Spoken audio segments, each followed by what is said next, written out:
I relish the thought of your envious face catching a glimpse, but I'm not one to revel in cruelty, so I'll let it slide. It might be rather awkward for you to witness me, so why not take shelter in the bathroom or some other secluded corner?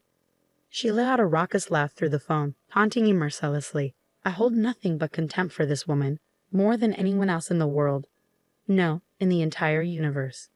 13 years ago, she stole my husband from me.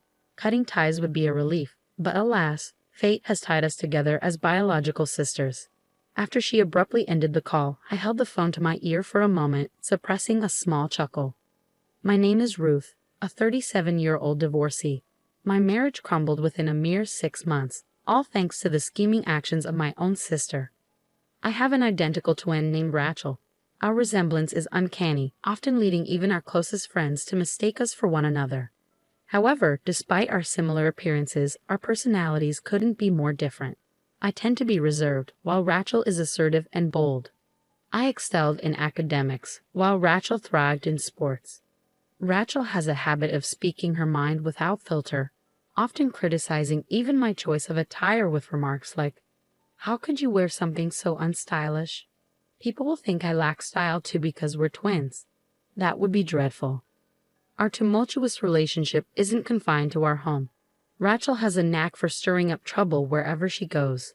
During our school days, I frequently found myself harassed by girls from other schools because of her antics.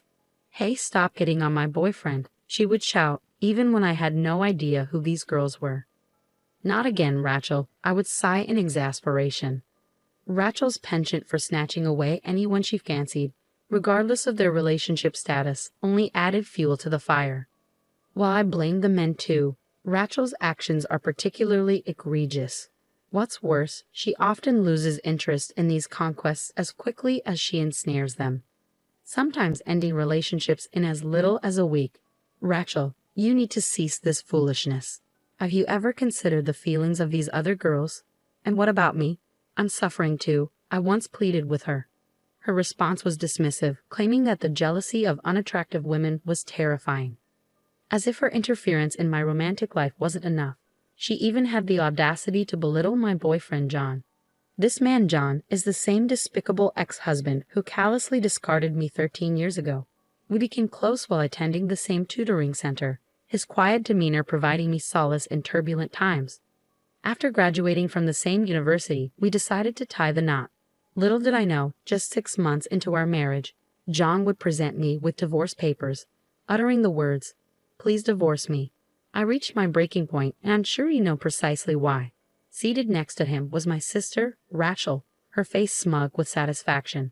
Taken aback, I stammered, I'm sorry, I don't understand. Did I do something wrong? I don't remember." Before I could finish, John slammed his fist on the desk, his voice booming. "Really? How dare you? You've been cheating on me. Can you still deny it after seeing this?" He thrust several pictures onto the desk, capturing a man and a woman entering a hotel together. To my shock, the images portrayed my sister, Rachel, entering a hotel with a man I didn't recognize. I couldn't comprehend what my ex-husband was accusing me of.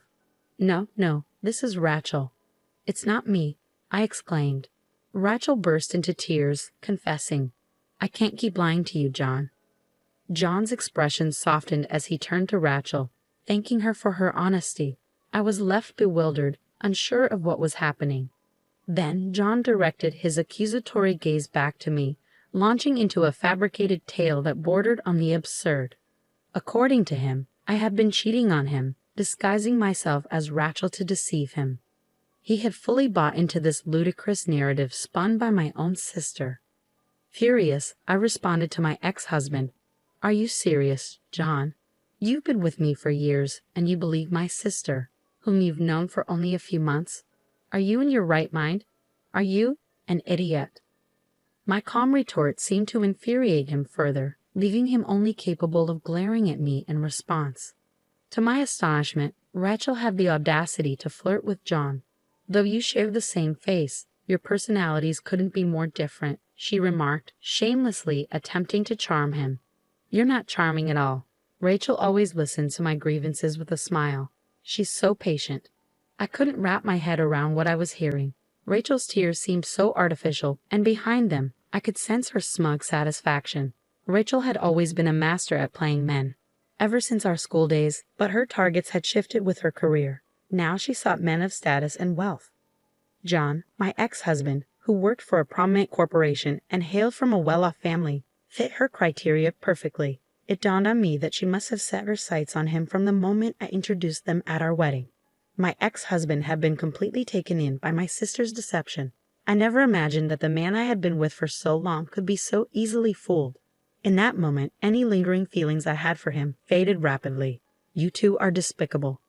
Do as you please, but never show your faces in front of me again, I declared, my voice trembling with suppressed emotion. Despite the tears threatening to spill, I managed to hold them back. Without hesitation, I filled out the divorce papers and tossed them at the two of them. I knew my sister's cunning too well. She and John probably hadn't consummated their relationship yet. Pursuing compensation from them would be a daunting task, but if it meant ridding myself of their presence, I didn't care about the money anymore. Upon returning to my parents' house, their fury at my sister's actions led them to disown her. When questioned about her reaction, she brushed it off, saying, "Oh really? I don't care. But if you're having money trouble, they'll come begging to me." Okay, bye then, trivializing even her own parents' feelings. A friend later informed me that my ex-husband and my sister had tied the knot just 3 months later. I was left stunned, unable to even shed a tear. For 13 years since then, I had not laid eyes on my sister and her husband. Then, out of the blue, I received a call from an unknown number on my cell phone. Hello, Ruth." The voice on the other end greeted me, instantly recognizable. I couldn't fathom how she had the audacity to address me as Rachel. "I don't know how you have the nerve to call me Rachel," I spat out, incredulous. Rachel chuckled in response, her tone lacking any semblance of remorse. "Are you still holding a grudge? You're always so gloomy, Ruth. But anyway, I have a favor to ask," she continued, her words dripping with nonchalance. "I'm pregnant. Oh, and the father is John, whom you love so dearly. Haha. So I thought you could be the one to break the news to our parents about their first grandchild, since they won't listen to me." Her brazenness left me speechless. "What reason do you have to be so cheerful when you've been disowned?" I retorted, my frustration simmering beneath the surface. But Rachel simply laughed it off, as if my words were inconsequential. "How many years has it been?" 13 years, I believe. "You're probably still living alone in our parents' house, nursing your grudges," she taunted. "Well, I'll be the one to give them a grandchild instead of you." Rachel had always possessed a knack for getting under people's skin. "I'd love to witness your envy, but I'll spare you the sight. It would be too pitiful," she added, her laughter echoing through the phone. "It'll be awkward if you see me, so why don't you hide in the bathroom or something?" With that, she abruptly ended the call, leaving me to stew in silence. I held the phone to my ear for a moment longer, chuckling at the absurdity of it all. When the weekend arrived, I was lounging in the backyard when my phone rang again. Glancing at the screen, I saw that it was from a blocked number, undoubtedly my sister's doing. Annoyed, I answered the call, snapping, "Hey, unblock me already." Rachel's voice came through the line, unrepentant. "What's wrong with blocking someone you don't want to hear from?" "That's what call blocking is for," she retorted casually. "Oh, but maybe you don't understand because you're stupid." I couldn't help but laugh sarcastically at her arrogance. Suddenly, I heard a crash on the other end of the line, indicating her irritation. "I've come all this way. Why is nobody home? I told you I'd come today, didn't I?" "Huh? You were serious." "I initially thought you were joking," I responded calmly to my younger sister's enraged and slightly shaky voice. It was apparent she was standing in front of our old house, the one none of us resided in anymore. Concerned about the potential disturbance she was causing, I swiftly provided her with my current address and hung up the phone. After about an hour, the doorbell chimed, and there stood Rachel and John, her sullen expression matching his. Without preamble, Rachel launched into her tirade. "You've got some nerve. And what is this place? Why on earth would someone like you be living in such a nice apartment?" Her eyes blazed with anger. Unfazed by her outburst, I calmly informed them that the neighbors wouldn't appreciate the commotion. Inviting them inside, I led Rachel to the room, where she seemed taken aback by its size. Suppressing a smirk, I gestured towards our mother, quietly observing from the couch. "Well, you said you had something to discuss. I don't mind at all. But if I'm in the way, should I hide in the bathroom or something?" I quipped sarcastically, eliciting a sharp retort from Rachel. Moving closer to our mother, Rachel nervously greeted her. "Hi, Mom. Long time no see." I'm pregnant, which is why we wanted to discuss if it's possible for John and me to stay here for a while." Suppressing a burst of laughter at her audacious request, I exclaimed, "Wait, you want me to live with you guys? No way. Have you forgotten what you did to me in the past? Absolutely not."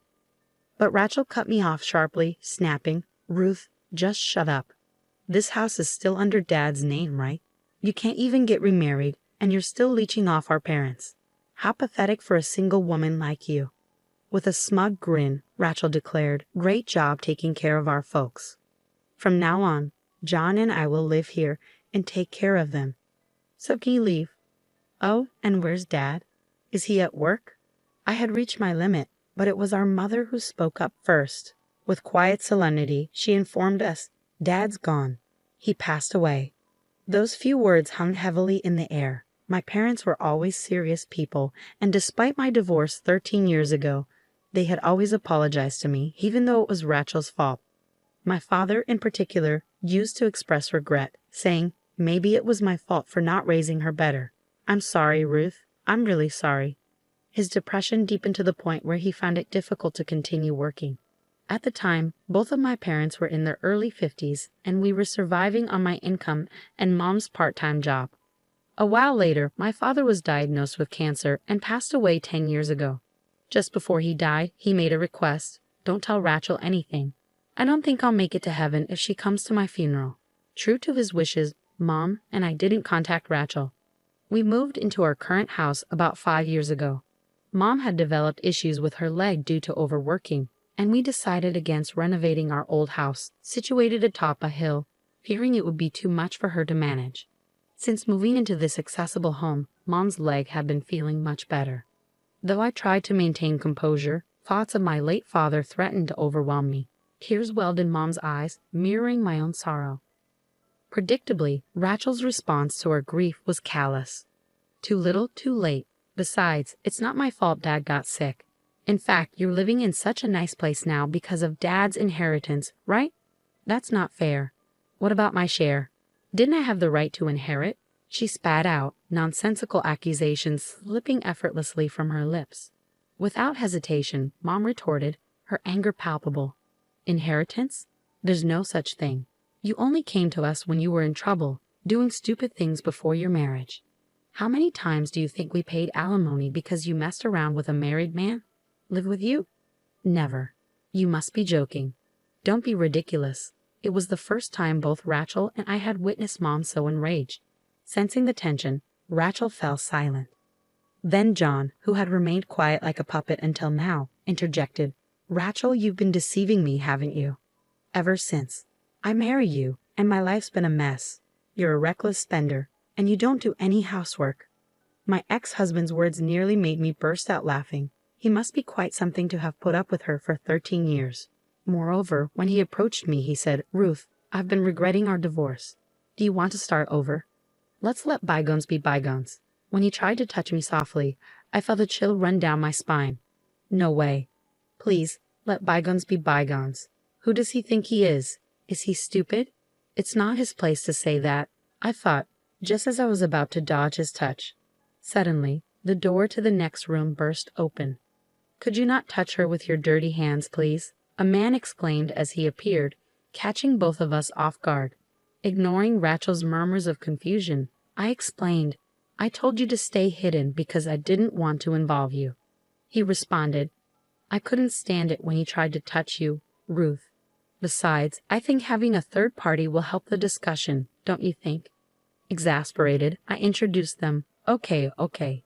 This is my husband, Alex, and Tony, come here. This is our son, Tommy. He's 8 years old." Tony, who had been peeping out from behind the door, glared at Rachel and her husband. "Huh? You're remarried? Unbelievable."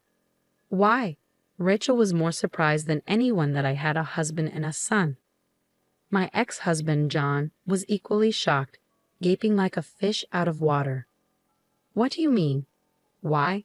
How many years do you think it's been?" "It's been 13 years. 13 years, and despite all that time passing, you guys haven't changed one bit." Though, I added somewhat sarcastically, their faces turned bright red. I met my current husband, Alex, shortly after my father passed away. We were colleagues for a while, and one day he asked me out. When I rejected him, saying that I was a divorcee, he responded, "Does being divorced mean you can't remarry?" He asked me out once more, and we got married a year later. Our son, Tommy, was born the following year. Alex treats my mother very well, doesn't mind us all living together, and my in-laws, who already live with Alex's brother and his wife, have reassured me, saying, "We're glad you're here for Alex." It was Alex who proposed moving to our current house, concerned about my mother's mobility.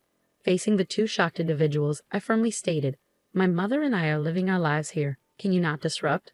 Turning my attention to Rachel, I continued, "You said you were pregnant. How many months along are you?" Their flustered responses to my question hinted that Rachel was likely lying about being pregnant. I had been married to John for only 6 months, and I never got pregnant. That fact had been the reason my former mother-in-law used to make snide comments. If Rachel wasn't pregnant, it meant that was probably the case. Rachel seemed to get along with my bad-tempered former mother-in-law. Unable to endure the harsh glares from my family, the two hastily left our house. I mean, I had heard stories, but is she really your sister? She does look like you, but her character. Alex remarked, trailing off. Anyway, it's settled for now, he concluded with a smile, to which I responded with a bitter smile. Really? Later that evening, the doorbell rang incessantly. Watching the monitor, I sighed. They came after all, I murmured to myself. Opening the door, I found Rachel and John standing there with pale faces. "We need help. Can you lend us some money?" they pleaded, kneeling down. My husband looked puzzled, but my mother and I felt differently. During the day, while waiting for a call from Rachel, my mom received a call from a certain individual, a friend of my deceased father, who currently rented our old home. His family was living there now. When I returned home, I found the flower buds in the garden ravaged and the windows cracked. The security footage clearly showed a man and a woman, with the woman infuriated, stomping on the flower beds and hurling stones at the windows. Of course, it was my enraged sister, Rachel. During the phone call with me, Mom had given Rachel's contact information to Dad's friend, and upon learning about Rachel's actions, he was furious. It seemed that in the damaged garden, there were rare flowers that were difficult to grow, and they asked for compensation. They seemed to be struggling financially to the point of having difficulty with housing, so I expected them to turn up again. But I never thought they'd show up that very day. I must admit, their audacity impressed me. "I can give you some money, but there's one condition," I stated firmly as I watched them trudge home with slumped shoulders. Despite myself, I couldn't help but laugh inwardly and think, serves you right. In their hands was a written pledge I had just made them sign. I had ensured they wrote in the pledge that they would never approach me again, in return for me taking responsibility for this incident. But Rachel is still my sister by blood. It's hard to completely cut ties with her. There may come a time when she'll use the power of the authorities to approach me. When that time comes, I'm prepared to fight using the audio recordings I secretly made 13 years ago. This time as evidence. Because you see, I have no intention of forgiving my sister and her husband anytime soon. Later, a friend told me that my ex-husband had immediately resigned from the big corporation after our divorce and started working as a staff member in a fortune-telling establishment run by my former mother-in-law. Because they were family, he was paid a high salary, and he and my sister seemed to have been living a life of luxury. However, a few months ago, my former mother-in-law suddenly passed away from illness, and my ex-husband, who had no talent for fortune-telling, took over as her successor. But the establishment quickly closed down. In their desperation, the couple claimed, "This is a bracelet that our late mother lovingly made," and targeted the people who had faith in my former mother-in-law. However, a whistleblower exposed their lies, and the victims formed a group.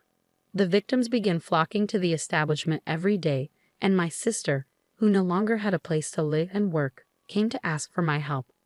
I was so irritated by their audacity. However, seeing that the police have started moving, it's probably only a matter of time before the two of them are held accountable for their crimes. After that, we moved again. The reason was my husband Alex's job transfer. "Can I really come along?" Mom asked apologetically, to which Alex, my husband, responded with a chuckle. "What are you talking about? You're an important part of our family, Mother. Even if you resist, I'll carry you over my shoulder and take you along, okay?"